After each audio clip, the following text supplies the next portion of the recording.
अब अभी तक जो बातें हुई हैं वो दास ने आपको वर्बली बोली है, लेकिन दास की बोली हुई बातों का आप पे असर नहीं होगा, उतना नहीं होगा जितना होना चाहिए। तो इन बातों का असर हम पे हो कि वास्तव में ऐसा ही है और ऐसा करेंगे तो ही हमारे साथ ऐसा होगा। इन चीजों के लिए अब हम परमपिता परमेश्वर सतगुरु रामपाल जी महाराज जी के अनमोल सत्संगों का सहारा लेंगे, जिससे हमारा विश्वास 4 गुना ज्यादा बढ़ेगा और वास्तव में हमें दृढ़ निश्चय हो जाएगा कि वास्तव में जब तक हम इस तरीके से नहीं चलेंगे इस भक्ति मार्ग पे जो हमारे भगत भाई ने हमें बताई है, गुरुदेव के ज्ञान आधार से, गुरुदेव के सत्संगों का निष्कर्ष निकाल के, और यहां तो यथार्थ गुरुजी बोल रहे हैं, इन सत्संगों में बोल रहे हैं, जो हम आगे देखेंगे सुनेंगे कि भाई जब तक तुम इस लाइन को पार नहीं कर दोगे, जब तक तुम इतने समर्पित नहीं हो जाओगे, तब तक परमात्मा तुम्हारी मदद नहीं करेगा। भक्ति कर रहे हो उसका मिल जाएगा प्रतिफल, कोई दिक्कत नहीं है। गधा बन के मिल जाएगा, कुत्ता बन के मिल जाएगा, इंसान बन के मिल जाएगा, मोक्ष नहीं मिलेगा। तो पुण्यात्माओं, ये हमारा 20, 25, 30 साल का छोटा सा जीवन है।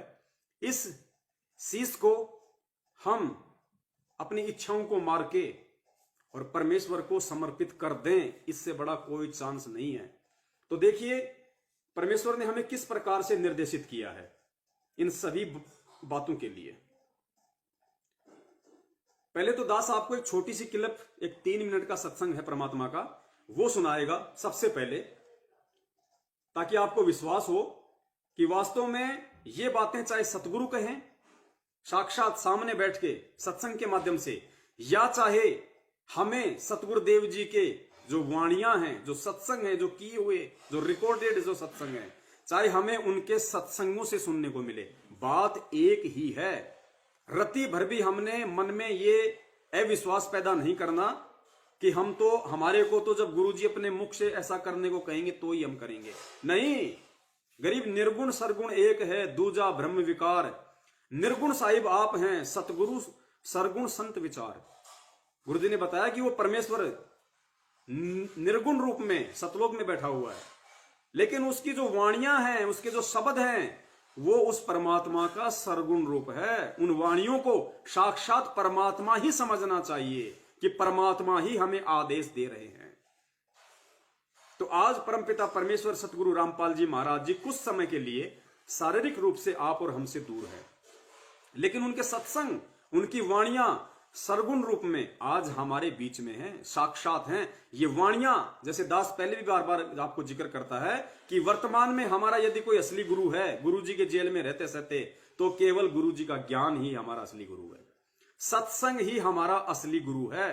वर्तमान में वो सत्संग ही हमारा मार्गदर्शन कर सकता है, सत्संग ही हमें विपरीत परिस्थितियों से, धोखा खाने से बचा सकता है। क्योंकि गुरुजी जेल में है, परीक्षा ले रहे हैं, निर्देशित नहीं करेंगे। जिस प्रकार परीक्षा के हॉल में और एक टीचर अपने बच्चों को निर्देशित नहीं करता, वो ये देखता है जिस कदर मैंने इसको साल भर में पढ़ाया है उस आधार से अब ये स्वयं अपना अवलोकन करे, अपना मूल्यांकन करे।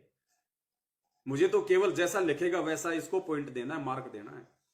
ठीक इसी प्रकार पुण्यात्माओं, सतगुरु रामपाल जी महाराज जी जो हमारे टीचर हैं आध्यात्मिक, आज वो हिसार जेल में बैठे हैं और परीक्षा ले रहे हैं। हम इस 21 ब्रह्मांड रूपी इस परीक्षा हॉल में बैठे हैं और वो परमात्मा अपनी दिव्य दृष्टि से, वो अंतर्यामी मालिक वहां से देख रहा है, हमारी परीक्षा ले रहा है। और अब हमने उनकी इन वाणियों को आधार बना के, जो सरगुण रूप में हमारे समक्ष हैं, हमारे सामने हम दिन रात सुनते हैं, उनको साक्षात सतगुरु रामपाल जी महाराज जी ही समझ के हमने अपने जीवन में अमल करना होगा, उतारना होगा। तो देखिए परमेश्वर क्या कह रहे हैं कि अगर परमात्मा ना हो तो उनकी वाणियों को ही, उनके शब्दों को, उनके सत्संगों को ही परमात्मा समझना होगा। इसी प्रकार आज गुरु जी जेल में हैं, भार उनके सत्संगों को ही हमने एकमात्र आधार बनाना होगा अगर भक्ति मार्ग पे सफल होना है। तो ध्यान से सुनिए। उसको हमने परमेश्वर का को ही मानना, उसको परमेश्वर ही मानना चाहिए, क्योंकि परमात्मा आए थे, उन्होंने जो कुछ कहना सुनना था, हमारे को जो दिशा निर्देश देना था वो देकर चले गए। यदि वो अब आ जाएंगे, सहशरीर यहाँ प्रकट हो जाएंगे, तो भी वही बात कहेंगे जो उन्होंने 600 वर्ष पूर्व अपनी सबसम वेद में कबीर। गुरु जी कह रहे कि परमात्मा कबीर साहिब जी 650 साल पहले हमें अपने सत्संगों के माध्यम से, वाणियों के माध्यम से दिशा निर्देश और आदेश दे के चले गए। यदि आज वो परमात्मा आ जाएगा, सह शरीर आ जाए, वो प्रकट हो जाए। हालांकि यहां पे परमात्मा ने 2 संकेत कर दिए कि वो परमात्मा सह शरीर आ जाए, वो प्रकट हो जाए। तो सह शरीर आ गए संत रामपाल जी महाराज जी के रूप में, वो प्रकट भी हो गए। तो कहते हैं आज भी यदि वो परमात्मा यहां आ जाए तो वही बात कहेगा जो बातें वो आज से पहले अपने वाणियों में कह गए। तो हमने उन वाणियों को ही परमात्मा मानना है। ध्यान से सुनना। अब हमने जो परमात्मा यहाँ आकर के अपने उपदेश, अपना आदेश, संदेश जो हमें देकर चले गए थे, उसको हमने परमेश्वर को ही मानना, उसको परमेश्वर ही मानना चाहिए। क्योंकि परमात्मा आए थे, उन्होंने जो कुछ कहना सुनना था, हमारे को जो दिशा निर्देश देना था, वो देकर चले गए। यदि वो अब आ जाएंगे, सह शरीर यहाँ प्रकट हो जाएंगे, तो भी वही बात कहेंगे जो उन्होंने 600 वर्ष पूर्व अपनी सबसम वेद में कबीर वाणी में, कबीर गिरह में बोली थी। इसके लिए परमात्मा गरीबदास साहिब ने भगवान की महिमा बताई है कि निर्गुण सरगुण एक है, दूजा भ्रम विकार। निर्गुण साहिब आप हैं, सरगुण संत विचार। परमात्मा हमारे समक्ष नहीं है, लेकिन उनके द्वारा दिए गए जो विचार हैं, जो उनकी वाणी है, वो सरगुण है, वो साक्षात उन्हीं को समझना चाहिए कि परमात्मा बोल रहे हैं। अब हम ये दास एक लाउड स्पीकर समझो। आप जी के समझ में आ गया होगा कि चाहे सतगुरु साक्षात बैठ के सत्संग करे, चाहे सतगुरु की वाणियां हमें निर्देशित करे, आदेशित करे, दोनों एक ही हैं, अलग नहीं समझना चाहिए।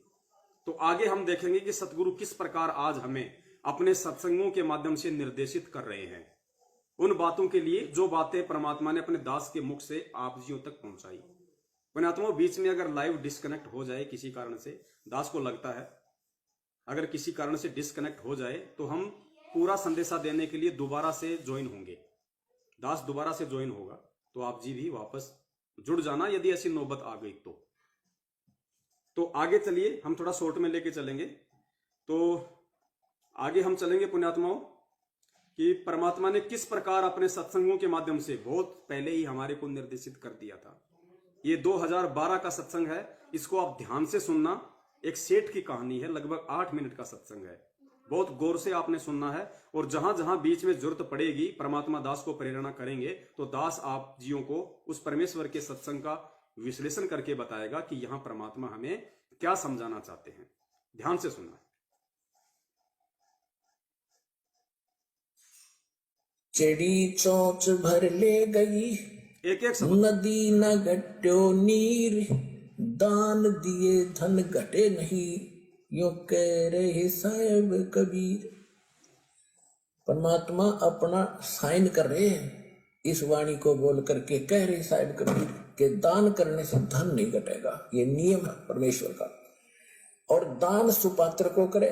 गुरु बिन माला फेरते, गुरु बिन देते दान, गुरु बिन दोनों निष्फल हैं, चाहे पूछो वेद पुराण। गुरु बिना देते को हर देत है, जहां तहां से आण। देते को हर देत है, जहां तहां से आण। आज आपके घर में जो अनावश्यक संपत्ति है या जो 10वां अंश है, यदि आज आप उस परमेश्वर की किसी आत्मा की मुसीबत में सहायता करोगे तो परमेश्वर कहते हैं देते को हरि देत है, जहां तहां से आण। चाहे कुछ भी करना पड़े परमात्मा को, उस आत्मा को आने वाले समय में यदि ऐसा कोई समय आया तो परमेश्वर उस आत्मा की जरूर रक्षा करेगा, जरूर उसको देगा जो उसने उसकी किसी आत्मा की मदद की है। लेकिन सुपात्र को, गुरु जी कहते हैं कुपात्र को नहीं, जैसे लोग मैनेजमेंट को दे रहे हैं और दुख उठा रहे हैं। अण देवा मांगत फिरो, फिर साहिब सुने ना कान। अब परमात्मा ने भूमिका करके दिखाई हमारे को, खुद परमात्मा ने रोल किया। बंदी छोड़ सतगुरु रामपाल जी महाराज जी की जय हो। सत्साई पुण्यात्माओं, दास ने जैसा पहले कहा था कि नेट हो सकता है डिस्कनेक्ट हो जाए, तो नेट डिस्कनेक्ट हो गया, क्योंकि कोई भी सही संदेशा जब संगत में जाना होता है तो काल भगवान भी अपनी कोशिश पूरी करता है और कहीं न कहीं परमात्मा भी फिर उस पर दया कर देते हैं। तो अचानक से नेट खत्म हो गया। वैसे तो दास ने 3 GB डाटा डाल लिया था, अचानक से नेट खत्म हो गया, कोई बात नहीं, परमेश्वर ने फिर से रिचार्ज करवाया है। अब दास निवेदन करेगा जितने भी भगत भाई बहन इस दूसरे पार्ट में जुड़ रहे हैं वो एक बार जुड़ते ही वीडियो को थोड़ा शेयर कर दें, ताकि हमारे जो अन्य भगत भाई बहन हैं जो डिस्कनेक्ट हो चुके हैं उनको जानकारी हो जाए और वापस वो भी लाइव जुड़ने की कोशिश करें। तो चलिए सतगुरुदेव जी के आशीर्वाद से हम इसका दूसरा पार्ट शुरू करते हैं, जो एक परमेश्वर की वाणी के ऊपर आज का हमारा लाइव संघ का समाधान था कि साईं इतना दीजिए जिसमें कुटुंब समाव, हम भी भूखे ना रहें साधु ना भूखा जाए। तो जो प्रथम पार्ट था वो लगभग 2 घंटे से ऊपर का बना है। अगर आप जी ने अभी तक नहीं देखा है तो फेसबुक पे जो हमारा पेज है संघ का समाधान विद पवन दास, उस पे आप जी उसका फर्स्ट पार्ट जरूर देखें, उसके बाद ही आपको ये आगे का दूसरा पार्ट समझ में आएगा।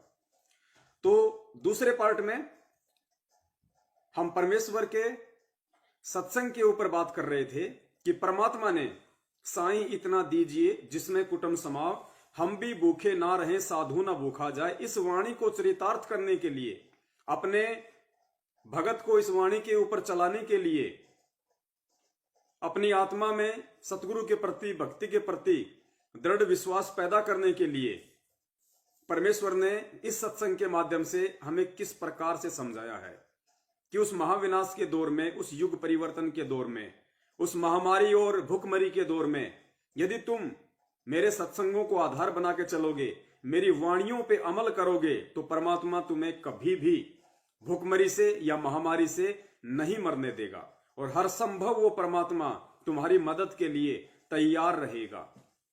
तो पुण्यात्माओं, इस सत्संग के माध्यम से परमेश्वर ने हमें कितनी गहराई से समझाया है कि आपने किस कदर अपने सतगुरु के ऊपर विश्वास करना होगा, और जब तक आप विश्वास करने लायक नहीं बनते हैं या नहीं कर पाते हैं, तब तक आप चाहे लाख जन्म भक्ति करते रहिए, सतलोक के दर्शन नहीं कर सकते।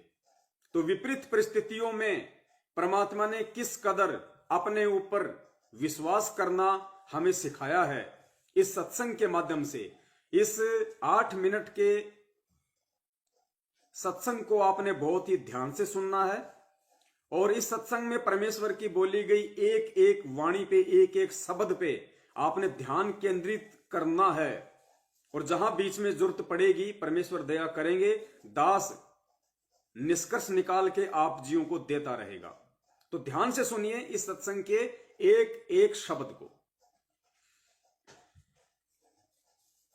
चिड़ी चोंच भर ले गई, नदी न घट्यो नीर, दान दिए धन घटे नहीं, यो कह रहे साहेब कबीर। परमात्मा अपना साइन कर रहे हैं इस वाणी को बोल करके, कह रहे परमात्मा अपना सायन कर रहे हैं इस वाणी को बोल के, अर्थात ये जो वाणी है आपने इस वाणी को परमात्मा ही समझना है कि ये अटल है, ये संविधान है, ये विधान है परमात्मा का उनकी वाणियों के रूप में, वो टल नहीं सकता। ये वाणियां फैल नहीं हो सकती। अगर जरूरत है तो भगत ने इन वाणियों के ऊपर अमल करने की जरूरत है, इन वाणियों पे अपने जीवन को ढालने की जरूरत है कि दान करने से धन नहीं घटेगा, ये नियम है परमेश्वर का। और दान सुपात्र को करे, सुपात्र गुरु बिन माला फेरते, गुरु बिन देते दान, गुरु बिन दोनों निष्फल हैं, चाहे पूछो वेद पुराण। देते को हर देत है, जहां तहां से आण, अण देवा मांगत फिरो, फिर साहिब सुने ना कान। अब परमात्मा ने भूमिका करके दिखाई हमारे को कि साईं इतना दीजियो जिसमें कुटुंब समावे। एक दान आज हमें इस बिचली पीढ़ी में उस परमपिता परमेश्वर कबीर साहिब जी ने अपनी वाणियों के ऊपर चलाने के लिए, अमल करवाने के लिए 650 साल पहले जब वो कबीर रूप में आए थे, सारी सृष्टि के सारे ब्रह्मांडों के संचालक, राजाओं के राजा, शहंशाहों के शहंशाह, जो पल भर में कुछ भी करने में समर्थ है, जिसने 21 ब्रह्मांड इस काल को भीख में दे रखे हैं, 7 संख ब्रह्मांड जिसने अक्षर पुरुष को भीख में दे रखे हैं, वो परमात्मा कबीर साहब 650 साल पहले क्या नहीं कर सकता था यहां 120 साल के अपने लीला में जीवन में। लेकिन उन्होंने क्या किया वो गुरुदेव बता रहे हैं कि परमात्मा तुम्हें अपने नक्शे कदम पे चलता हुआ देखना चाहता है। जब तक तुम परमात्मा की भक्ति में और परमात्मा के पद चिन्हों पे नहीं चलोगे, उस परमेश्वर की भक्ति कर रहे हो और परमेश्वर के ज्ञान को आधार बना के नहीं चलोगे, जिंदगी में सतलोक नहीं जा सकते। तो परमेश्वर ने खुद 650 साल पहले आके रामानंद जी को अपना मुंह बोला गुरु बना के, एक भगत बन के और भगत की भूमिका करके दिखाई कि भले तुम कितने ही सक्षम हो, भले तुम कितने ही प्रॉपर्टी वाले हो, भले तुम कितने ही बड़े हो, चाहे तुम राजा हो, चाहे तुम सेठ हो, लेकिन अगर तुम्हें ये कबीर परमेश्वर की भक्ति करनी है मोक्ष वाली, तो तुमने इस तरह से अपना जीवन यापन करना पड़ेगा। मेरी इस वाणी पे कि साईं इतना दीजिए जिसमें कुटुंब समाव, हम भी भूखे ना रहें साधु ना भूखा जाए। चाहे तेरे पास में पैसा कमाने के लाख ऑप्शन हो, लेकिन तुझे परमेश्वर की इस वाणी को आधार बना के इस आध्यात्मिक जीवन में चलना होगा, तभी तू सफल होगा। तो देखिए गुरुदेव अपने ही दूसरे रूप कबीर रूप में जब वो 650 साल पहले आए और हर तरीके से समर्थ होते हुए, क्योंकि उनके अलावा तो दूसरा कोई समर्थ है ही नहीं सृष्टि में, समर्थ होते हुए भी वो परमेश्वर किस प्रकार 120 साल तक एक लीला में जीवन जी के आप और हमें दिखाता है। हम पिछली पीढ़ी वालों के लिए एक सत्संग बना के चले गए परमात्मा 650 साल पहले कि किस तरह से तुम मेरी भक्ति पर लगोगे तब तुम्हारा उद्धार होगा। कितनी गरीबी में कैसा काम करके, और उस गरीबी में जितना पैसा उस परमात्मा के पास में आता था अपनी मेहनत मजदूरी का, उसमें से वो परमात्मा केवल उतना ही रखता था जितना कि परिवार का पेट भर जाए। और उसके बाद यदि 2 रुपए भी बच गए तो गुरुदेव कह रहे हैं कि परमात्मा उसका भंडारा कर दिया करते थे, उसको दान धर्म में लगा दिया करते थे। तो पुण्यात्माओं, आज हम बैंक में लाखों करोड़ों जमा करके जिंदगी में सतलोक नहीं जा सकते। जिंदगी में तो जो पहले पार्ट में जो परमात्मा ने आप जी को संदेशा दिलवाया, उस आधार से हमने हर संभव परमेश्वर के बच्चों की हर मुसीबत में मदद करनी है, परमेश्वर का आदेश समझ के। सुनिए ध्यान से किस प्रकार परमात्मा ने भगत की भूमिका में अपने आप को चरितार्थ करके दिखाया है आज आप और हमारे लिए। एक जुलाहा सुबह से लेकर शाम तक एक बारीक बारीक तार इकट्ठे करके धागे और कपड़ा बुनता है। एक दिन में मुश्किल से भी 5 फुट 10 फुट बना पाता है, 5 फुट 4 फुट, और बहुत लंबा सैकड़ों फुट का तार वो थान बनाना पड़ता है। ताना बनाते थे, वो हफ्ते में पूरा होता। उसकी जो मेन ताना मालिक को मिलता, उसमें से अपने परिवार के लिए जो आवश्यक सामग्री थी, खाद्य पदार्थ लाते और शेष बच जाते उसको सत्संग और भंडार में लगाया करते थे। इस प्रकार परमात्मा हमें उदाहरण देते हैं कि इस लोक में आप भगवान की भक्ति अवश्य करो, पूर्ण संत से प्राप्त करके, फिर परमात्मा एक्शन में आएगा।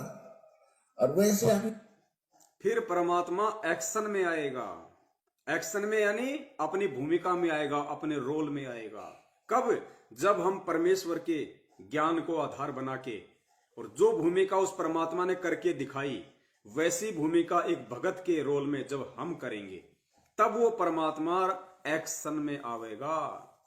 तब वो उस मुसीबत के समय हमारी मदद करने के लिए एक्शन में आवेगा। मूल्य अपनाओगे तब सफल नहीं हो पाओगे, क्योंकि फिर आपके साथ काल रहेगा ये मन, और केवल वर्क डन मिलेगा आपको। यहाँ वर्क से भी अलग मिलेगा आपको, किस्मत से भी नारा देगा परमात्मा, क्योंकि हम परमात्मा से कुछ और मांग ही नहीं रहे, इतना ही मांगते कि हमारी भक्ति बनी रहे और हमें कोई आवश्यक वस्तु का अभाव ना हो, बस इतना सा। अब जैसे ये सोचते हैं अपने बच्चों के लिए ये बना दूं वो बना दूं। एक लाला जी था, जो ये सोचते हैं भगत होके कि अपने बच्चों के लिए ये बना दूं, अपने बच्चों के लिए वो बना दूं, बच्चों को डॉक्टर बना दूं, बच्चों को कलेक्टर बना दूं, ऐसे भगतों के विषय में जो सतगुरु के भगत होके और ज्ञान को आधार ना बना के खाली देखा देखी में लगे हुए हैं, जो माया जोड़ने में लगे हुए हैं, आगे की प्लानिंग में लगे हुए हैं, उन भक्तों के लिए संदेश दे रहे हैं परमात्मा। एक सेठ की कहानी सुनाते हुए, ध्यान से सुनना एक एक पॉइंट को। ये कहानी परमात्मा ने मनोरंजन के लिए नहीं सुनाई, ये कहानी परमेश्वर ने इसलिए सुनाई ताकि इस कहानी के अनुरूप तुम भी अपने आप को ढाल लो, इस कहानी के अनुसार अपने आप को सेट कर लो आने वाले समय के लिए या सतलोक चलने के लिए, अन्यथा दाव नहीं लगेगा। एक धनी, उसने अपने मुनीमों से एक दिन अपनी टोटल संपत्ति का, सारी संपत्ति का टोटल करवाया कि कितनी संपत्ति होगी। उन्होंने बताया जी इतनी होगी, मेरी कितनी पीढ़ी इससे निर्वाह कर सकती है। उन्होंने बताया कि जी आपकी 5 पीढ़ी तो बैठा खा सकती है, इतनी संपत्ति आपके पास धन है। अरे भले आदमियों, फिर छठी क्या खाएगी, वो छठी क्या खाएगी, और कुछ विधि बताओ। तो उन्होंने कहा जी साधु संत बताते हैं, उनके सत्संग सुनने चाहिए। तो सत्संग में बताया गया कि भाई दान करे, जो धन चाहे तो दान करे, और दान से धन घना मिलता है। और दान में जैसे साधु संत भक्तों को जो दान करा जा वो ज्यादा लाभ देता है। जैसे यहाँ तो सारे साधु संत आते हैं, भगत असली भगत तो यहाँ आते। फिर भी जो भी जैसा मालिक के नाम पर कहीं के जंगलों में झोपड़ियों में बैठे थे साधु भगत, तो पिछले संस्कारी होते, पिछले पुण्य उनको प्रेरित करते हैं, तो वो कहीं ना कहीं बैठ कर राम राम करते ही रहते हैं। लेकिन भविष्य का चार्जर उनके पास है नहीं, पिछले पुण्यों उनके पास है, जिस कारण से प्रेरित होकर के इतना बड़ा फैसला लिया, जंगल में बैठे या कहीं भी कोई साधना कर रहे हैं। तो उनके पिछले पुण्य ही वहां फल रहे होते हैं। एक आधे को आशीर्वाद दे दे, उन्हें लाभ हो जाए, उसको रोटी मिल जाए, ऐसा चल रहा था इनका काम। तो एक साधु था और पति पत्नी थे दोनों। आप ध्यान से सुनना, ये संदेश हमारे लिए है। उनको मालूम था यहाँ भगत है। तो उस लाला जी ने क्या किया, सेठ ने सभी मुंशियों को कहा कि नौकरों को साथ लो और आसपास जितने भी साधु संत हैं सबको आटा दे आओ, किसी को जो मांगे खांड दावल चाल सब ले जाओ और दे के आओ। अब देते हुए आ रहे थे, उस भगत के यहाँ आए। उन्होंने कहा कि ले भगत जी, हमारे लाला जी ने आपके लिए एक सीधा भेजा है, यानी आटा चावल खांड नमक आदि। ये कथा बहुत ध्यान से सुननी है, हालांकि आपने कई बार सुनी होगी, लेकिन फिर भी आपने गौर से सुननी है। इस कथा में उस भगत और उसकी पत्नी के माध्यम से परमात्मा भगत समाज को क्या संदेश देना चाह रहे हैं। हर कथा का एक सार होता है, हर कथा का एक निष्कर्ष होता है। ये रागनीय नहीं है, ये तत्वदर्शी संत के सत्संग हैं। इनके हर एक शब्द में एक एक पॉइंट है, एक एक संकेत है। इस कहानी के माध्यम से परमात्मा पूरे भगत समाज को, अपने सभी भक्तों को क्या संदेश देना चाह रहे हैं कि वो जो भगत था जिसके पास में उस लाला के मुनीम सामान लेके गए थे, दाल चावल आटा चीनी, और वो भगत था, वो भक्ति कर रहा था, परमात्मा का भगत था। उसने क्या कहा, क्या जवाब दिया, ध्यान से सुनना उस चीज को। ऐसे भाव जब हमारे अंदर से होंगे उस परमेश्वर के लिए, उस परमेश्वर के प्रति, उसकी भक्ति के प्रति, तब पुण्यात्माओं कहीं इस बिचली पीढ़ी में भी जाके हमारा नंबर लगेगा सतलोक के लिए। आप ले लो। उसने अपनी पत्नी से कहा कि देखना कितना सामान अपने पास है। उस भगत ने जब लाला जी के मुनिमों ने कहा कि भाई हमारे सेठ जी ने दाल चावल आटा चीनी भेजी है, सबको दे रहे हैं, तुम भी ले लो, तो उसने भिखारियों की तरह हाथ आगे नहीं कर दिए कि लाओ जी लाओ लाओ लाओ लाओ, हो बहुत अच्छे, दया परमात्मा की, मेरी तो मालिक ने सुन ली, भगवान ने सुन ली, लाओ जी लाओ लाओ लाओ, दे जाओ 15-20 दिन का, ये नहीं कहा उसने। उसने अपनी पत्नी से कहा कि देख जरा घर में कितना सामान है, एक एक पॉइंट को ध्यान से सुनना, हमने भिखारी नहीं बनना इस कदर जिस कदर ये मैनेजमेंट बना हुआ है। चाहे कोई किस्तों में दे दे ज्योति पाठ का पैसा, चाहे नगद दे दे, कैसे भी दे दे, चाहे अनाज दे दे, और आप लोगों को भी वही शिक्षा दे रहा है आने वाले समय में वैसा ही आचरण करने की। तो ध्यान देना सेठ ने अपनी पत्नी से क्या कहा और आगे क्या वार्ता होती है। देखना, खांड दावल चाल सब ले जाओ और दे के आओ। अब देते हुए आ रहे थे, उस भगत के यहाँ आए, उन्होंने कहा कि ले भगत जी, हमारे लाला जी ने आपके लिए एक सीधा भेजा है, यानी आटा चावल खांड नमक आदि दाल, आप ले लो। उसने अपनी पत्नी से कहा कि देखना कितना सामान अपने पास है। उसने कहा जी शाम का है, दिन में गए थे, शाम का हमारे पास है। शाम का है? कहा जी। उन्होंने कह दिया भी हम नहीं लेते, हमारे पास शाम का सामान है। तो उस कहने लगे भगत फिर कल भी खा लियो। बोला कल की कल देखी जाएगी, अब नहीं देखी जाएगी। बोले कमाल की बात है। उन्होंने नहीं लिया तो वापस लेकर आ गए। वो सेठ ने पूछा तुम देकर क्यों नहीं आए? वो एक और वहां भी था, उसने गिन रखे थे सारे, गिनवा। उस भगत ने कहा अपनी पत्नी से कि देख घर में कितना राशन है। उसने कहा जी शाम का तो है, आज शाम तक हम खाना खा सकते हैं। तो मुनिमों ने कहा, जब उसने कहा कि साहब आज शाम का है, तो भगत ने मना कर दिया उन सेठों को।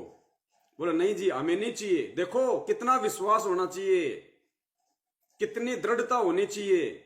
हालांकि वो नकली भक्ति करता था, वो पूर्ण परमेश्वर का भगत नहीं था, वो तत्व ज्ञान से परिचित नहीं था, लेकिन वो किसी जन्म का संस्कारी व्यक्ति था, परमेश्वर की शरण में रहा था। वो गुण, वो भक्ति गुण उसके अंदर थे। इसलिए उसने कहा कि भाई हमारे पास शाम का आटा है, शाम का खाना हम खा सकते हैं। और यहां एक चीज हमने और पुण्यात्माओं गहनता से सोचनी है, वो तो परमात्मा का भगत नहीं था, भक्ति विधान से परिचित नहीं था, इसलिए उसने कह दिया कि भाई हम नहीं लेते, हमारे पास शाम का है। आज यदि आप होते उसकी जगह, तो चाहे शाम का आटा ना होता तो भी आपने उससे किसी प्रकार की मदद, वो फ्री वाली नहीं लेनी थी।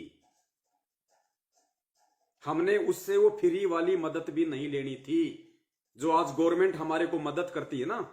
लॉकडाउन में गवर्नमेंट आटा बांटती है, राशन बांटती है, भगत को स्वीकार्य नहीं होना चाहिए बिल्कुल भी, चाहे भूखे क्यों ना मरना पड़ जाए।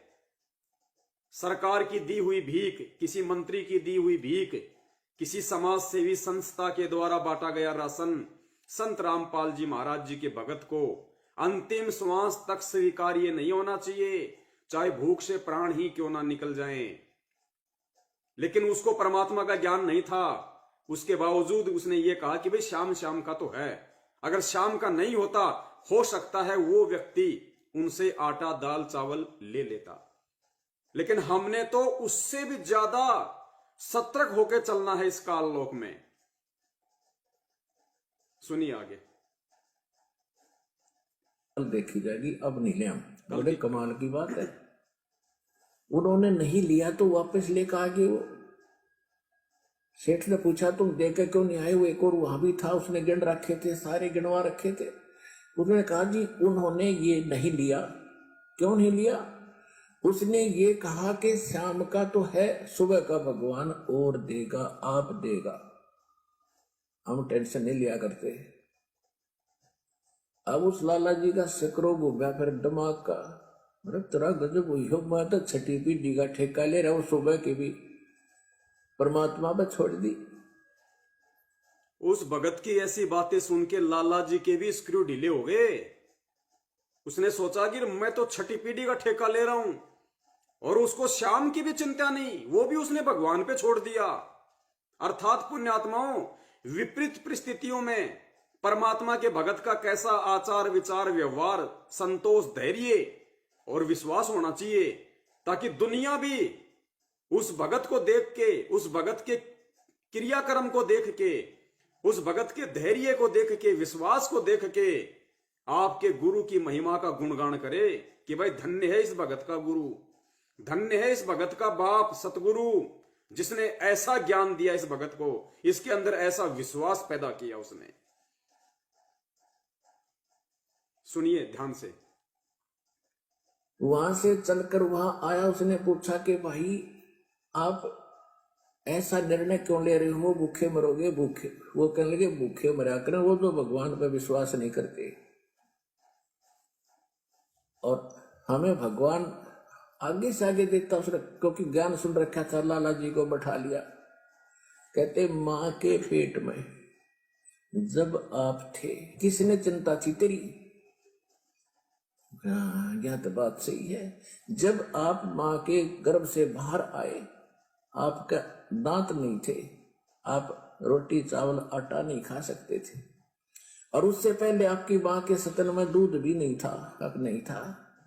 बाहर आते ही बालक कितना चिंतित है, आपको अमृत दूध पिलाया, और अब तू ठेकेदार हो रहा छठी पीढ़ी का, तेरी बुद्धि भ्रष्ट होगी लाला जी। और गधे की योनि में जागा तू। तेने बोला जी के करूं, मैं तो मेरे गया के करूं, कोड इकट्ठा कर लिया तेने, पाप का भागी तू होगा, खाएंगी तेरी पीढ़ी, दान कर वो दे, अपनी किस्मत साथ लेकर आएंगी, तेरे भरोसे नहीं है, बांट दे। अब क्या करूं, मैं तो मेरे गया के बोला इसने बांट दे, धर्म कर दे, तेरी जान बचेगी। जो संदेशा आपको परमात्मा ने उस पहले पार्ट में दिलवाया कि अगर परमेश्वर की उस वाणी से ज्यादा आपके पास में धन है वर्तमान में, और यदि आप संत रामपाल जी महाराज के भगत हैं कि साईं इतना दीजिए जिसमें कुटुंब समाव, हम भी भूखे ना रहें अतिथि न भूख हो जाए, इससे ज्यादा यदि आपके घर में माया है, संग्रह है, उसको बांट देना। अगर नहीं बांट पा रहे हो तो उसमें आस्था मत रखना, उसके ऊपर गुमान मत करना, उसके ऊपर विश्वास मत करना कि मुझे वो पैसा आने वाले समय में विपत्तियों से बचा देगा, महामारियों से बचा देगा, संकटों से बचा देगा। बिल्कुल नहीं। जितना हो सके भगत भाई बहनों की सोच समझ के मदद कर देना। तब उस लाला जी ने वो भंडारा शुरू किया, धन भी नहीं बचेगा तेरा।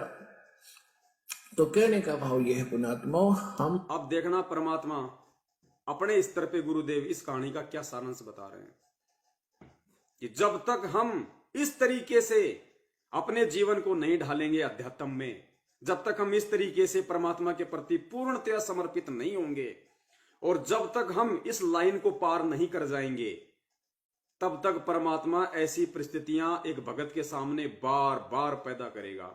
जिस प्रकार पुण्यात्माओं, बच्चा 8वीं कक्षा में पास नहीं हो रहा तो बच्चे को दोबारा से 8वीं में ही एडमिशन लेना पड़ेगा, फिर से उसको परीक्षा देनी पड़ेगी। फिर फेल हो गया तो 9वीं में नहीं जाएगा, फिर से उसको 8वीं में, फिर उसको 8वीं की परीक्षा देनी पड़ेगी। जब तक वो 8वीं की परीक्षा को पार नहीं कर लेगा, आगे की क्लास में नहीं जा सकता। ठीक यही स्थिति अध्यात्म में समझ लेना। जब तक आप परमेश्वर की एक एक वाणी के ऊपर सोने की तरह खरे नहीं उतर जाओगे, तब तक आप सतलोक के अधिकारी नहीं बन सकते। अब परमेश्वर क्या निष्कर्ष बता रहे, ध्यान से सुनना। हम तो बहुत लंबा चौड़ा हिसाब लाए बैठे, हर एक पल का भरोसा नहीं। देखो, अंत में आपने इस स्थिति में आना पड़ेगा। अंत में आपने इस स्थिति में आना पड़ेगा।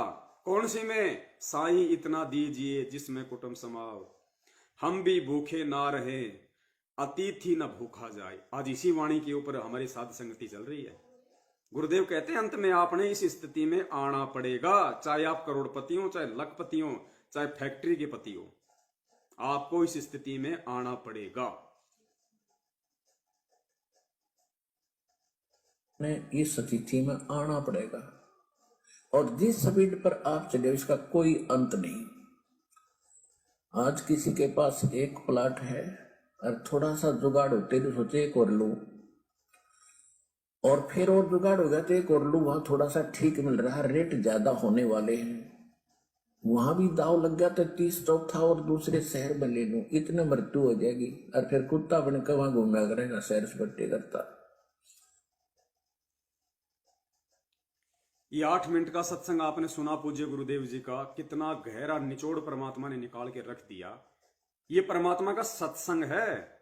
लाखों की संगत को सामने बैठा के परमात्मा ने बरवाला आश्रम में सत्संग किया था। किसके लिए? हम भक्तों के लिए। इस कथा के माध्यम से क्या समझाना चाहा परमात्मा ने? कि आपने अपने गुरुदेव के पद चिन्हों पे चलना पड़ेगा। आप जिसको अपना परमात्मा मानते हो, आपने उनके पद चिन्हों पे चलना पड़ेगा। एग्जाम्पल परमात्मा ने दे दिए 650 साल पहले आके, एक भगत का भूमिका करके किस प्रकार सारी सृष्टि का रचनहार होके एक गरीब जुलाई की भूमिका करी। एक झोपड़ी में रहा परमात्मा, झोपड़ी में, हैंड टू माउथ, बड़ी मुश्किल से परिवार का गुजारा कर पाता था परमात्मा। और उसमें भी अगर कुछ बच जाता था, परमात्मा घर पे नहीं रखते थे उस पैसे को। पुण्यात्मा, ये पॉइंट हैं, एक एक पॉइंट को अपने जीवन में उतारना पड़ेगा। परमात्मा एक भी पैसे को अपने घर में नहीं रखते थे। गुरुजी कहा कि जितनी घर में जरूरत थी राशन की, अपना राशन खरीदा, उसके बाद अगर 1 रुपया बच गए, अगर 2 आने बच गए उस समय की कमाई के अनुसार, तो परमात्मा उस 2 आने को घर में नहीं रखते थे, उस जहर को अपने घर में नहीं आने देते थे। उस जहर था, जहर, माया, काल, परमात्मा उसका भंडारा कर देते थे, उसको बांट देते थे। और फिर जब आने वाले समय में उस भगत के ऊपर आपत्ति आई, उस कबीर परमेश्वर के ऊपर जो भगत के रोल में था, जब उसके ऊपर आपत्ति आई, लोगों ने उसको नीचा दिखाना चाहा, लोगों ने उसको बेइज्जत करना चाहा, और शेख तकी ने 18 लाख साधु संतों को झूठी चिट्ठियां लिख लिख के काशी में भंडारे के नाम पे इकट्ठा कर दिया। उस परमात्मा के भरोसे, उस परमात्मा के नाम की चिट्ठी डाल के, उस भगत के नाम की चिट्ठी डाल के, जिसका नाम कबीर था, जिसके घर में खाने को टाइम पे दाने नहीं हुआ करते थे, उसके नाम से 18 लाख लोगों को काशी में इकट्ठा कर दिया, उसको बेइज्जत करने के लिए। लेकिन भगत के रोल में उस कबीर परमेश्वर ने कहा कि मैं सच्चे खुदा की इबादत करता हूं, मेरा परमात्मा सच्चा है, मैं उसका नेक भगत हूं, सच्चा भगत हूं, और मैं उसकी प्रत्येक वाणी पे चलता हूं, उसकी प्रत्येक आज्ञा का पालन करता हूं, भगत के रोल में।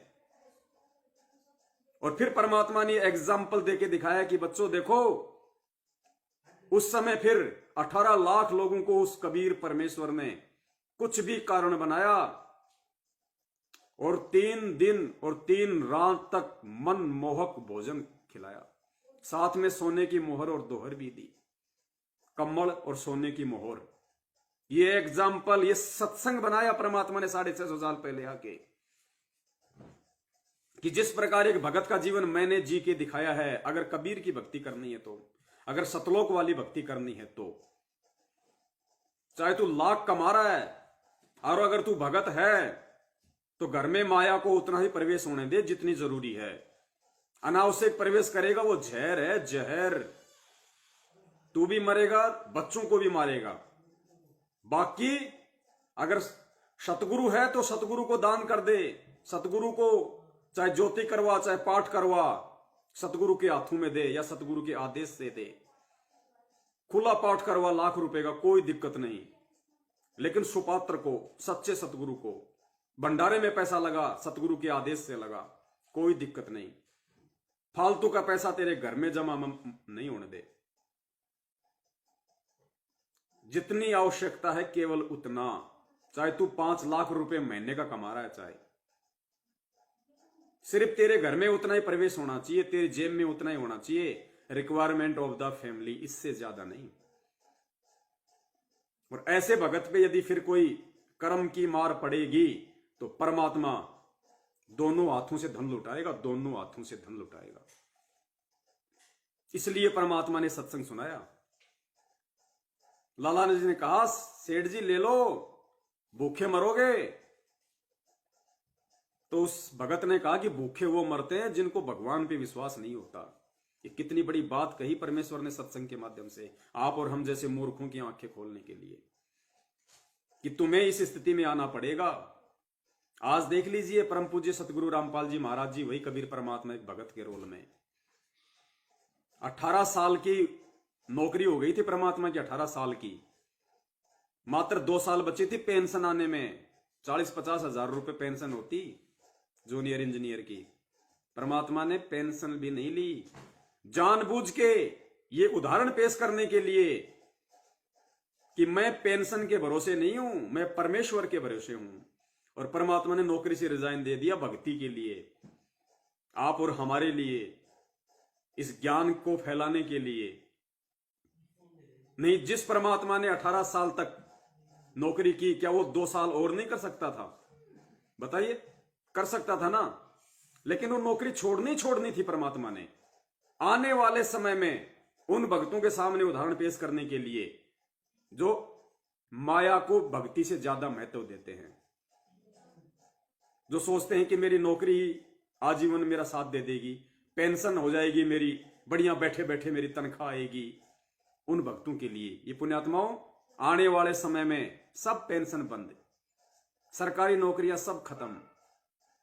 आने वाले समय में बहुत जल्दी सरकारी नौकरी सब खत्म, पेंशन सब खत्म, क्योंकि युग परिवर्तन है। ज्यादातर लोगों का सर्वनाश, जमीन खाली पड़ी रहेगी, मकान खाली पड़ी रहेंगे। आराम से रहो, जमीन में पैदा करो, परमात्मा टाइम पे वर्षा करेगा, बढ़िया अन्न होगा, अपनी भैंस लाओ, अपनी गाय लाओ, बढ़िया अपना झोपड़ी डालो, कहीं भी रहो, परमात्मा की भक्ति करो। फालतू की चोचलागिरी बिल्कुल नहीं होगी। लघु उद्योग होंगे, छोटे छोटे कारखाने होंगे जो पहले हुआ करते थे, हाथों से सामान बना करेगा जो पहले बना करता था। लघु उद्योग होंगे, धीरे धीरे धीरे धीरे ये भौतिकता सब समाप्त हो जाएगी, धीरे धीरे बहुत कम रह जाएगी, बहुत कम। ना सरकारी नौकरी रहेगी और ना आज जिसकी पेंशन आ रही है उसकी पेंशन आएगी। कल को वर्ल्ड वार हो जाए, कौन देगा आपको पेंशन? सरकार वैसे दिवालिया घोषित हो जाएगी, आपको हर महीने 50,000 रुपए कौन डालेगा बड़े भैया? जबकि ये तो युग परिवर्तन का दौर है, परमात्मा का राज आने वाला है। बैठे बैठे तोड़ने के लिए कुर्सी और भरने के लिए जेब नहीं मिलेगी। जितनी मेहनत उतना पैसा, जितनी सेवा उतनी पैसा। बहुत लिमिटेड लोग होंगे जो पैसे के लिए काम करेंगे, बहुत लिमिटेड। उनको उतना ही मिलेगा जितना उनके घर में जरूरत है, क्योंकि वो परमेश्वर के भगत होंगे। वो चाहे लाख रुपए का काम करे, लेकिन उसको उतना ही मिलेगा और वो उतना ही चाहेगा जितना उसके परिवार के लिए उसको जरूरत है। ऐसा नहीं कि आप फर्स्ट ग्रेड के मास्टर बन गए, ले रहे हो 60,000 रुपए। नहीं भैया, उतना ही मिलेगा, क्योंकि आगे परमात्मा का विधान होगा, परमात्मा का संविधान होगा, नए तरीके से पूरा काम होगा। तो भूल जाना उन सब चीजों को, आप सिंपली हर तरीके से। तो आदत डाल लो अभी परमात्मा पे विश्वास करने की। आपकी पेंशन आपका परमात्मा है, आपकी नौकरी आपका परमात्मा है। इस नौकरी के भरोसे मत रहो जो आज आप 50,000 की कर रहे हो या 2 लाख की कर रहे हो। ये तो समाप्त होने वाली है आपकी आंखों के सामने। आगे देखिए, परमपिता परमेश्वर ने फिर अपने भगत का और दृढ़ विश्वास करने के लिए किस प्रकार से निर्देशित किया है। एक विश्वासी भगत के लिए, अपनी वाणियों पे चलाने के लिए, कि इसको विश्वास हो। एक सत्संग और किया परमात्मा ने छोटा सा। परमात्मा कहते हैं कि तुम महीने में 3 दिन तो मर कर देख लो। जो हम मरेंगे फिर तो वापस आ ही नहीं सकते, वैसे मरते हैं काल मारेगा जब तो वापस आ ही नहीं सकते, सारा काम रह गया, बिगड़ गया। और हम 3 दिन मर जाएंगे, जीवित मरना है। नो सोच ले हम मर गए और आश्रम की तरफ चल पड़ी। चाहे कितना भी काम खराब हो, चाहे कुछ भी होता है, आप समझिए कि मैं मर चुका हूं। और तीसरे दिन फिर जी जाएंगे हम, तो फिर जाकर उन कामों को और जल्दी शीघ्र कर लेंगे, ठीक कर लेंगे। कुछ थोड़ा बहुत नुकसान है उसको भी देख लेंगे।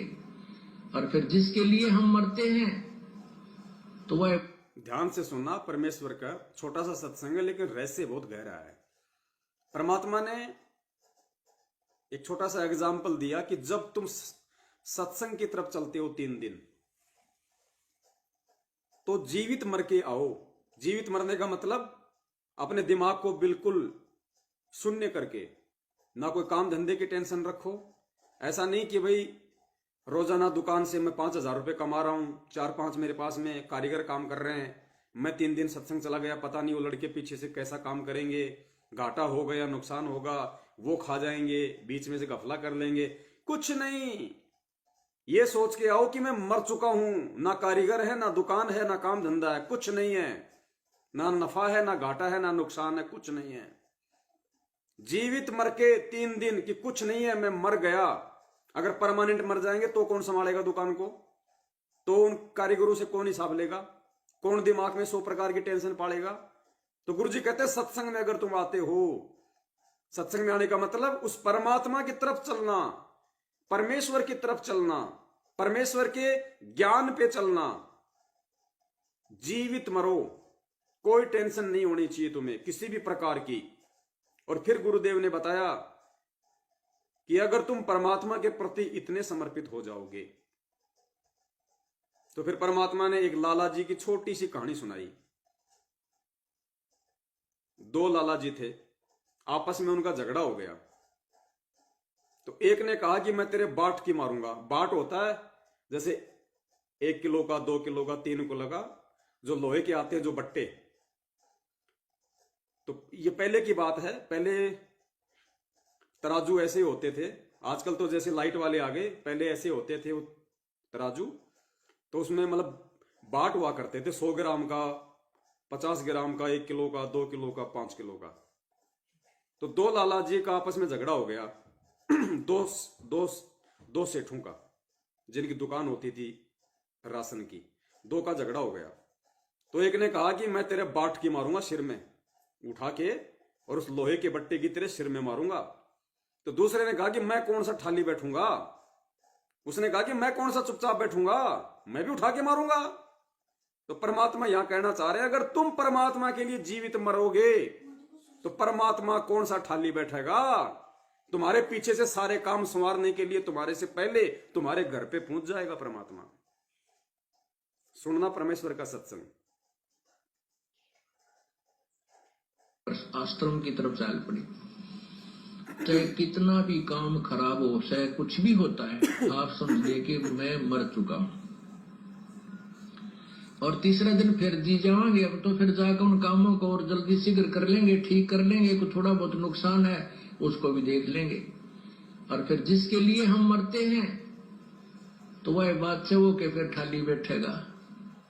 2 लाला जी लड़े थे।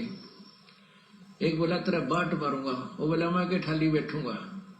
तो भाई ऐसे भगवान के ठाली बैठेगा। अगर तुम उसके नाम से कुछ करके देखोगे, ऐसे ही भगवान क्या ठाली बैठेगा। भगवान कौन सा चुपचाप बैठ जाएगा। अगर उसके नाम से तुम कुछ करके देखोगे, उसके नाम से यदि तुम उसके सत्संगों पे खरा उतरने की कोशिश करोगे, उसके नाम से यदि तुम उनकी वाणियों पे खरा उतरने का कोशिश करोगे, उसके नाम से यदि तुम उनके प्रत्येक आदेश की तन मन धन और विश्वास के साथ पालना करके देखोगे, तो परमात्मा कौन सा चुपचाप बैठेगा। वो बच्चा नहीं है, वो अंतर्यामी है, सब कुछ देख रहा है, सब कुछ जान रहा है। लेकिन वो ये चाहता कि तू कम से कम 1-2 कदम तो आगे बढ़ा। पुण्यात्माओं, हमने अंत में इस स्थिति में आना पड़ेगा। और ये विश्वास चाहे आज कर लो, चाहे अगले जन्म में कर लेना, चाहे फिर किसी युग में कर लेना, अगर मौका लग जाए तो लाओगे तो वो भी निश्चल नहीं रहेगा। आपको वो करके दिखाएगा जो आप सोच भी नहीं सकते। वो करके दिखाएगा परमात्मा।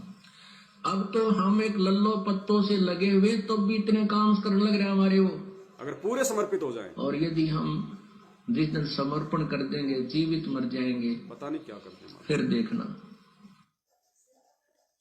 ये समर्थ के वचन हैं, ये कबीर परमात्मा के वचन हैं जो आप सुन रहे हो उनके मुख कमल से। ये उस भगवान के वचन हैं। जिस दिन हमने इनके वचनों पे अमल कर लिया, जिस दिन हमने विश्वास कर लिया इनके बोले हुए एक एक शब्द पे, पुण्यात्माओं, ये परमात्मा वो कर देगा जो हम सोच भी नहीं सकते। जिसने सेऊ सम्मन के साथ किया, जिसने मीरा के साथ किया, जिसने द्रौपदी के साथ किया, जिसने भगत प्रहलाद के साथ किया, जिसने सदना कसाई के साथ किया, जिसने सिकंदर लोदी के साथ किया, जिसने रामानंद जी के साथ में किया, ये वो वही परमात्मा है, ये कोई दूसरा नहीं है। रूप भिन्न है, वही परमात्मा है। ये कमी आप और हमारी रहेगी, अगर रहेगी तो इसकी तरफ से नहीं रहेगी। इसकी तो वाणी है, जय तू चाले एक कदम मैं चालू कदम 60। तू अगर एक कदम मेरे वाणी पे चलेगा, मेरे सत्संग पे चलेगा, मेरे सत्संग को आधार बना के मेरे मार्ग पे चलेगा एक कदम, तो परमात्मा कहते हैं मैं तेरे लिए 60 कदम चलूंगा। 60 कदम, इस समर्थ का वचन है, फैल नहीं हो सकता, चलेगा। जय तू चाले एक कदम मैं चालू कदम 60, जय तू हो जा काठ का मैं हो जाऊं लोहे की लाट। और हम भगत कहते हैं संत रामपाल जी महाराज जी का। भगत जी शादी में चला गया था, नाम टूट गया। क्यों भाई, क्या करूं भगत जी, परिवार वाले दबाव देने लग गए। ये लो जी, भक्ति कर रहे हो, ड्रामा कर रहे हो भाई, हैं? भगत जी, हनुमान जी का प्रसाद था, घर वालों ने जबरदस्ती खिला दिया। अरे कैसे खिला दिया? तूने खाया है, जबरदस्ती खिलाया नहीं, तूने खाया है। कब भक्त बनेंगे फिर, कब भक्ति करेंगे? शरीर छूटने के बाद फिर कुत्ते बनेंगे, फिर खाना उन देव देवताओं का चढ़ावा, उनके मंदिरों पे जा जाके खूब खाना, और नीचे उतरते समय गुरुजी कहते हैं फिर पेशाब की धार भी मारना उनके ऊपर। कब भाई, कौन से जन्म में करेंगे फिर? इससे बढ़कर समय दोबारा नहीं आएगा, ये अंतिम दाव है। कल्प युग फिर मौका नहीं मिलेगा, कल्प युग। भगत जी, मेरी पत्नी नाराज हो गई, बोले या तो बाबा रामपाल जी की भक्ति कर ले या मेरे को घर में रख ले। भगत जी, मैं क्या करूं? अरे करना था तेरे को नालायक, ये मौका था, ये तेरी परीक्षा थी। परमात्मा ये देख रहा था, इस गधे को इतना ज्ञान सुनने के बाद भी इसको पत्नी ज्यादा जरूरी है या इसको परमात्मा ज्यादा जरूरी है? वो मौका था, नुक्ता था, नुक्ता। अगर पार हो जाता, अगर हिम्मत कर लेता कि भगवान 320 बार चली जा, कोई बड़ी बात नहीं है, ये परमात्मा बार बार नहीं मिलता, तू तो बहुत बार मिल जाएगी। आज स्त्री योनि में है, कल को तू मेरे को कुतिया की योनि में मिल जाएगी। ये परमात्मा नहीं मिलेगा मुझे। भगवान शौक से जा और कपड़े लत्ते सब ले जा, बाल बच्चों को ले जा, अगर तेरा अकेले का मन नहीं लगे तो। परमात्मा को नहीं छोड़ सकता मैं। फिर परमात्मा कहते नुक्ते ऊपर रीजेगा रे, तेरे करोड़ कर्म जड़ जाएं। ऐसी पुण्य आत्मा और ऐसा यदि कोई संघर्ष करता है इस भक्ति मार्ग में, इतना दृढ़ हो जाता है, परमात्मा कहते हैं तेरे करोड़ों जन्मों के पाप कर्म परमात्मा चुटकियों में भस्म कर देगा, चुटकियों में। ये वो भक्ति है पुण्यात्माओं। लेकिन हम भी तो आगे बढ़े हैं, हम परमात्मा को खींच रहे, हम आगे जा नहीं रहे। ये वो भक्ति है। एक छोटा सा सत्संग और सुनिए परमपिता परमेश्वर जी का, इसी विश्वास को लेके। गुरु जी कहते हैं चाहे तेरे को सब कुछ सर्वनाश होता दिखाई दे, विश्वास करके देख ले एक बार। अपने आत्माओं, हमारा इतना दिल कमजोर हो चुका है कि हम वहां तक बुद्धि उठती नहीं ना, दिल डटता कि हम भगवान पर इतना विश्वास कर सके। जैसे कहते हैं कि तुलसी बेरुआ बाग में शीतत भी मुरझावे, राम भरोसे जो रहे वो पर्वत पर लहरावे। बगीचे के अंदर बूटा लगा दिया, पौधा लगा दिया, सिंचाई करते करते खत्म हो जाता है, मुरझा जाता है। राम भरोसे पर्वत के ऊपर कोई संभालने वाला नहीं, कोई सिंचाई करनी नहीं। कहते राम भरोसे जो रहे पर्वत पर लहरावे। गुरु जी ने एक वाणी का हवाला दिया कि तुलसी बिरुआ बाग में सींचत भी मुरझावे, राम भरोसे जो चले वो पर्वत पे लहरावे। गुरु जी कहते हैं बागवान छोटे छोटे पौधे लगाता है, पानी डालता है, खाद डालता है, आवारा पशुओं से उसकी रक्षा करने के लिए चारों तरफ पता नहीं क्या क्या 100 प्रकार के यत्न करता है, बाढ़ लगाता है, फिर भी वो पौधे मुरझा जाते हैं। और दूसरी तरफ परमात्मा कहते हैं राम भरोसे जो चले वो पर्वत पे लहरावे। जो राम भरोसे रहते हैं, जो परमात्मा के आश्रित होते हैं, कहते हैं पहाड़ के ऊपर भी लहराते हैं, वो लहराते हैं, पेड़ बन जाते हैं अच्छे। अब पहाड़ पे बताओ किसने पानी दिया, किसने खाद दिया, लेकिन वो राम भरोसे थे, इसलिए लहरा रहे हैं। तो ये जो सत्सेवक हैं जो परमेश्वर के, ये राम भरोसे चल रहे हैं, ये सतगुरु भरोसे चल रहे हैं, ये किसी मैनेजमेंट को भरोसे नहीं चलते, ये अपने रिश्तेदारों के भरोसे नहीं चलते, ये यार दोस्तों के भरोसे नहीं चलते, ये काम धंधे के भरोसे नहीं चलते, ये राम के भरोसे चलते हैं, ये सरकार के फ्री राशन के भरोसे नहीं चलते। ये सत्सेवक परमेश्वर के, ये परमेश्वर के भरोसे चलते हैं। राम भरोसे जो चले वो पर्वत पर लहराओ। आगे सुनना फिर परमात्मा का। हमारा इतनी बुद्धि उठती नहीं, लेकिन इसको उठाने का ये प्रोसीजर है। एक दिन ऐसी दृढ़ता होगी आपके अंदर कि सर्वनाश होता दिखा आपने। गुरुजी कहते हैं ये प्रोसीजर है, अपनानी पड़ेगी, और एक दिन आपके अंदर ऑटोमेटिक ऐसी दृढ़ता आ जाएगी, ऐसी दृढ़ता आ जाएगी, चाहे आपको सर्वनाश होता दिखे आप पीछे नहीं हटोगे। सर्वनाश होता दिखे मतलब वो युग परिवर्तन का समय, घोर संकट का समय, चाहे कुछ भी हो जाए आप पीछे नहीं हटोगे। और जब आप पीछे नहीं हटोगे तो परमात्मा के तो पीछे रहने का सवाल ही पैदा नहीं होता। सीचत भी मुरझावे, राम भरोसे जो रहे वो पर्वत पर लहरावे। बगीचे के अंदर बूटा लगा दिया, पौधा लगा दिया, सिंचाई करते करते खत्म हो जाता है, मुरझा जाता है। राम भरोसे पर्वत के ऊपर कोई संभालने वाला नहीं, कोई सिंचाई करनिया नहीं। कहते राम भरोसे जो रहे पर्वत पर लहरावे। तो हमारा इतनी बुद्धि उठती नहीं, लेकिन इसको उठाने का ये प्रोसीजर है। एक दिन ऐसी दृढ़ता होगी आपके अंदर कि सर्वनाश होता दिखा आपने। आप दृढ़ रहना भगवान के ऊपर, फिर देखना दृढ़ रहना, ऐसा बादल टल जाएगा, दुख का कोई सोच भी नहीं सकते। ऐसा बादल टल।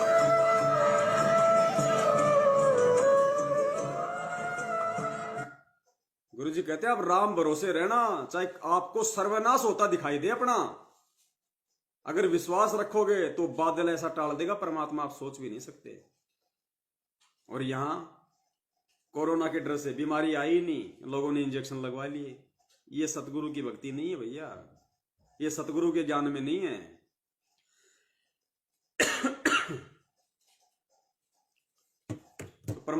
तो पुण्यात्माओं, अब क्या है कि दास की ड्यूटी सुबह 7 से शाम के 7 बजे तक है, तो 11 बजने को है। 4-5 घंटे की नींद भी जरूरी है।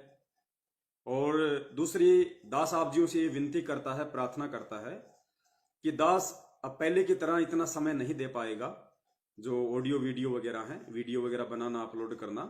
तो परमात्मा ने ऑलरेडी बहुत सारे वीडियो फेसबुक पे अपलोड करवा रखे हैं।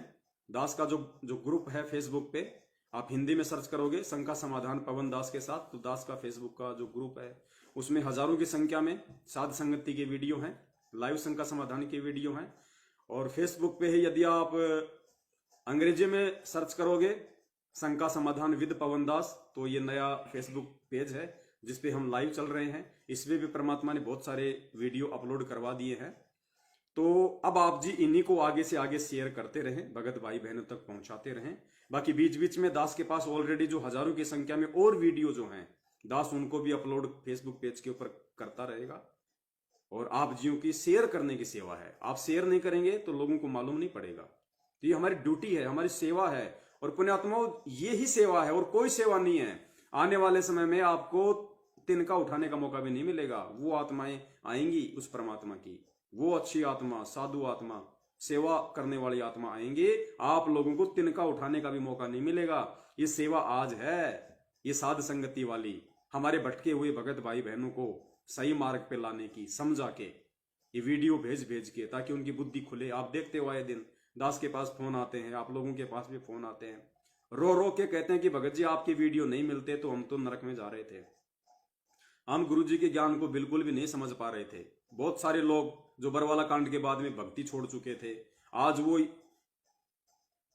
सत्सेवकों की वीडियो सुन के, देख के वो कह रहे हैं कि भगत जी हमारा तो विश्वास परमात्मा में दोबारा से दृढ़ हो गया, हम तो दोबारा से भक्ति करना चाहते हैं। तो पुण्यात्माओं, कितनी आत्माओं को परमात्मा आप और हमें माध्यम बना के जोड़ रहे हैं, उनको दृढ़ कर रहे हैं पहले से ज्यादा। इससे बड़ी सेवा और कोई नहीं है। मैनेजमेंट सेवा नहीं कर रहा, मैनेजमेंट सेवाओं के नाम पे ठगी कर रहा है, लूट रहा है लोगों को, अपने कर्म बिगाड़ रहा है, दूसरों के कर्म बिगाड़ रहा है। तो हमने ज्यादा से ज्यादा भगत भाई बहनों तक सोशल मीडिया पे ये मौका दिया परमात्मा ने, ये सोशल मीडिया का हमने इसी तरीके से फायदा उठाना है। ज्यादा से ज्यादा को हमने शेयर करना है, लोगों तक हमारी बात पहुंचानी है। चाहे व्हाट्सएप पे आपके जितने भी भगत भाई बहनों के नंबर हैं वो सब पे शेयर करो, पर्सनली ये लिंक सब पे शेयर करो। आप 20 को भेजोगे, 5 की आंखें परमात्मा जरूर खोलेगा, क्योंकि सारे लोग जानबूझ के मैनेजमेंट के पीछे नहीं लग रहे। बहुत सारी आत्माएं अनजाने में लग रही हैं, उनको मालूम भी नहीं अभी तक। जिन्होंने नाम ले लिया और आज तक ये नहीं पता कि मेरा गुरु जेल में है, आश्रम में है, तो सोचो कितनी भोली आत्माएं हैं वो। जब उनको सच्चाई का पता चलेगा तो वो क्यों नहीं संभलेंगी। तो हमने सेवा में पीछे नहीं हटना है। और दास अब थोड़ा सा बिजी हो गया, क्योंकि समय ऐसा है, देश काल और परिस्थिति के अनुसार हमने चाहे मजदूरी करनी पड़े, चाहे हमने हमारा खुद का काम करना पड़े, चाहे कोई व्यापार करना पड़े, हम परमेश्वर के बच्चे हैं। हमारे को कोई शर्म, कोई लाज, कोई शंका नहीं होना चाहिए। हम पहले मान लो लाख कमा रहे थे महीने का, आज हम 200 रुपए कमा रहे दिन का, तो भी हमने परमेश्वर का प्रसाद समझ के, हालांकि इस 10-12 हजार रुपए में मेरे परिवार का गुजारा नहीं होना, मुझे पता है, क्योंकि 12,000 रुपए में परमेश्वर का 10वां अंश भी निकलेगा। वो 10वां अंश मैं अपनी रसोई में काम नहीं ले सकता, वो मैं भगत भाई बहनों की ही मदद करूंगा अगर परमेश्वर ने निमित्त बनाया तो। अगर किसी ऐसी आत्मा का फोन आया जो वास्तव में जरूरतमंद है, तो 3,000 और प्लस में जो भी दिन का, जो भी परमेश्वर के दया से 40-40 रुपए जो निकलेगा 10वां अंश 12,000 का, वो भगत भाई बहनों की सेवा में जाएगा। दूसरी बात, यदि दास से ज्यादा यदि और किसी भगत भाई बहन की जरूरत है, तो पुण्यात्माओं जो पैसा परमात्मा दास को इस नौकरी से दिलवाएंगे वो उस भगत भाई को जाएगा। पहले मुझे अपनी टेंशन नहीं है उस परमेश्वर के ज्ञान आधार से कि मेरे परिवार में राशन आएगा या नहीं आएगा, मकान किराया दिया जाएगा या नहीं दिया जाएगा। हाथ जोड़ लेंगे, अगर मेरे से ज्यादा अगर उसकी प्रॉब्लम है तो वास्तव में तो जो सैलरी का पैसा है वो भी आदि या जैसा भी है वो उसको जाएगा। परमेश्वर ने हमें सत्संग सुना रखे हैं। आपने कहानी सुनी होगी भूख बाकड़ा वाले की। भूख बाकड़ा, एक समय गुरुजी कहते हैं अकाल पड़ा बहुत भयंकर, लोग मर रहे थे, अनाज नहीं था खाने के लिए। एक राजा उस समय जो गेहूं होता है उसको पानी में उसको उबाल के उसको बोलते बाकड़ी, और वो लोगों को बांटता था, खाली एक एक मुट्ठा, यूं बस एक आदमी को एक, और उसका टाइम था, शाम को 4 बजे तक बांटेगा, उसके बाद नहीं। तो एक आदमी इतना भूखा, इतना भयंकर भूखा कि आज अगर उसको वो बाकड़ी नहीं मिले तो वो मर जाएगा। बड़ी मुश्किल से वो वहां तक पहुंचा, बस वो ही था लास्ट, और बाकड़ी भी खत्म थी और आदमी भी वही था लास्ट, उसको दे दिया। उसने शुक्र मनाया परमात्मा का और वो लेके चल दिया। सोचा थोड़ा आगे चल के खाऊंगा, कहीं कोई पानी वाणी का जुगाड़ होगा। वो जा ही रहा था, इतने में उधर से उससे भी ज्यादा भूखा एक और आया। देखो वो परीक्षा थी, वो परमात्मा उसकी परीक्षा ले रहा था। उससे भी ज्यादा भूखा आया और वो इतना भूखा, उसको अगर 2 मिनट में नहीं मिले तो वो प्राण छोड़ेगा। और उसने कहा कि भाई दे दे थोड़ा। तो उसने कहा कि महाराज आधा ले ले, आधा मैं खा लूं, आधा नहीं भाई पूरा दे, पूरा। इतना भूखा। गुरुजी कहते हैं उस पुण्यात्मा ने जो खुद बिना अनाज के मरने वाला था, इतनी भूख थी, उसने अपनी चिंता ना करके और सामने वाले को पूरा का पूरा दे दिया। कहते हैं परमात्मा अगले जन्म में परमात्मा ने उसको चक्रवर्ती राजा बनाया। कई बार चक्रवर्ती राजा, भूख बाकड़ा दिए विचार भय चकवे कई बार, बिठल होकर रोटी पाई नामदेव की कला बंधाई। कई बार उसको चक्रवर्ती राजा बनाया उस इतने से अनाज के बदले में। तो पुण्यात्माओं ये वो भक्ति है। आज हमने अपनी नहीं, आज हमने परमेश्वर की प्रत्येक आत्मा के विषय में सोचना पड़ेगा। हमने मैनेजमेंट की तरह स्वार्थी नहीं होना, ठग नहीं होना। हमने लोगों को ठगना नहीं है। कबीरा आप ठगाइए और ना ठगिए कोई, आप ठगाए सुख होत है, दूसरों को ठगने से दुख होए। तो ये तो काल एजेंट है, इनकी तो लोक लाज, इनकी मर्यादा, इनकी दया धर्म सब कुछ नष्ट भ्रष्ट है। इनको तो अपनी जेब भरने से मतलब है। आप किसी भी कोऑर्डिनेटर को जाके देख लीजिए, 90% के पास में अथाह संपत्ति है।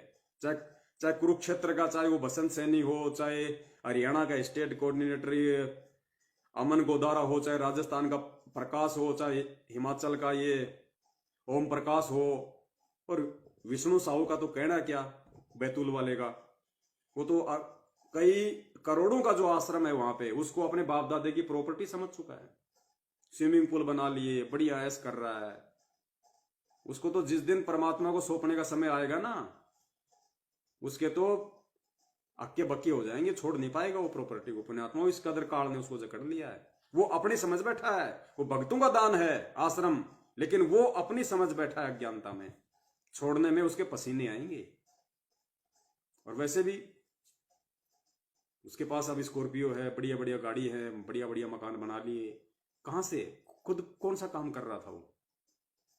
पहले एक बैंक में नौकरी करता था, वहां उसने 420 करी, बैंक से उसको निकाल दिया। फिर वो जय गुरुदेव पंथ में गया, विष्णु साहू एमपी का स्टेट कोऑर्डिनेटर। जय गुरुदेव पंथ में उसने 3-4 लाख रुपए का उसने घपला किया, वहां से उसको धक्के मार के निकाले। फिर ये संत रामपाल जी महाराज जी के मार्ग में आया, और उसके बाप ने उसको पहले कह दिया था कि विष्णु बेटा, ये सच्चा मार्ग है, यहाँ घपला मत करना। और सबसे बड़ा घपला उसने यहाँ कर दिया।